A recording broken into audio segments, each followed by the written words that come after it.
Halo semuanya, hari ini kita akan belajar tipe data string. Apa itu tipe data string? Tipe data string sendiri merupakan tipe data yang terdiri dari karakter huruf atau teks. Nah, untuk menulis sebuah tipe data string, kita harus menuliskannya menggunakan tanda kutip. Kita bisa menggunakan single quote atau double quote. Single quote maksudnya kita menggunakan petik 1, kalau double quote berarti kita menggunakan petik 2. Oke, saya langsung contohkan.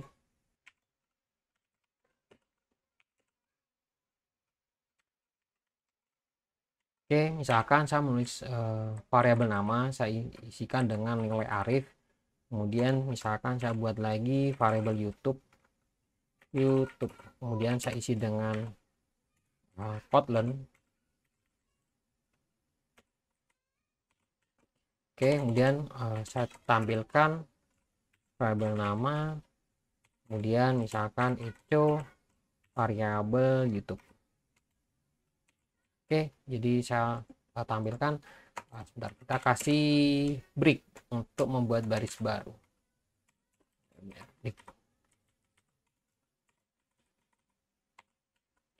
Oke, kita jalankan.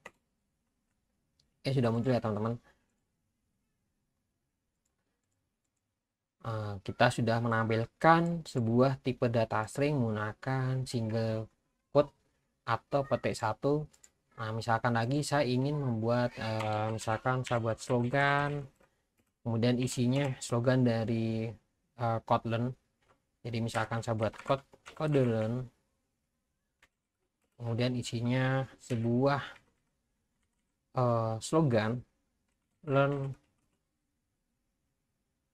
for everyday misalnya ini. Kemudian kita buat break lagi untuk membuat baris baru, kemudian echo bisa kita panggil variabelnya slogan. Oke, nah ketika saya jalankan terjadi error. Kenapa error? Karena PHP bingung, karena di dalam petik 1 terdapat petik 1, jadi PHP bingung mana yang dijalankan gitu. Nah, kita bisa merubahnya.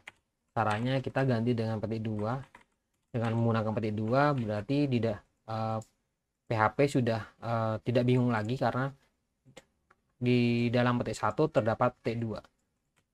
Oke, kita jalankan. Nah, sudah muncul ya. Kotlin learn for everyday.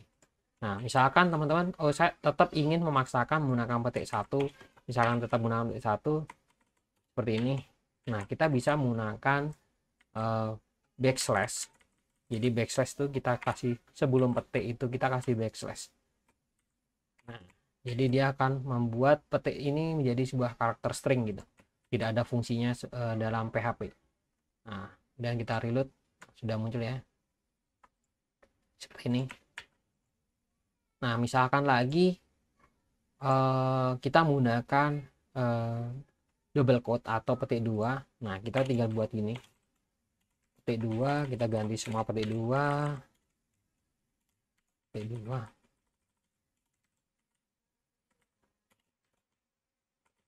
Misalkan ini tadi kita tetap petik 2.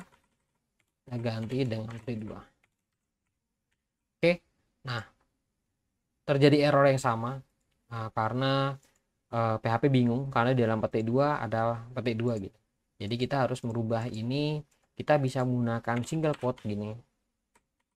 Single quote jadi single quote, atau misalkan tetap ingin menggunakan double quote, jadi kita bisa rubahnya, kita rubah seperti ini, kemudian kita kasih backslash.